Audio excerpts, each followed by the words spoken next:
બનાસકાંઠાના થરાદ શહેરમાં છેલ્લા કેટલાય વર્ષોથી બની રહેલા પાણીના ટાંકાથી દૂધ શીત કેન્દ્ર સુધી નવીન હાઈવેની કામગીરી દરમિયાન ટ્રાફિક અકસ્માત અને ખોદકામ કરેલા ખાડામાં પશુઓ પડવાના બનાવો બની રહ્યા છે। ત્યારે આજરોજ થરાદ ધાનેરા 3 રસ્તા પાસે પેટ્રોલ પંપની સામે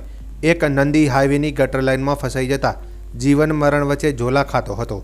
ત્યારે ગૌરક્ષકોએ નગરપાલિકાના ફાયર વિભાગને જાણ કરતા ફાયર ઓફિસર સહિત તેમની ટીમ તાત્કાલિક ઘટના સ્થળ પર પહોંચી ગૌરક્ષકોની મદદથી જીવના જોખમે નંદીને ફસાયેલી હાલતમાંથી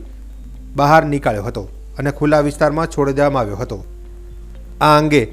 યે ન્યૂઝ ઇન્ડિયાના પ્રતિનિધિ સાથે ફાયર ઓફિસર વિરમજી રાઠોડે ટેલિફોનિક વાતચીતમાં જણાવ્યું હતું કે આજરોજ સવારે 8:59 અમને કોલ મળ્યો હતો કે થરાદમાં નવા બની રહેલા 4 લેન હાઈવેની ગટર લાઇનમાં પેટ્રોલ પંપની સામે આખલો ફસાયેલો છે તેવી જાણ થરાદ નગરપાલિકાના ફાયર બ્રિગેડને થતાં તાત્કાલિક અમે ઘટના સ્થળ પર પહોંચી મહામુસીબતે ગૌરક્ષકોની મદદથી આખલાને ગટરમાંથી જીવિત બહાર નીકાળીને ખુલ્લા વિસ્તારમાં છોડી દેવામાં આવ્યો હતો।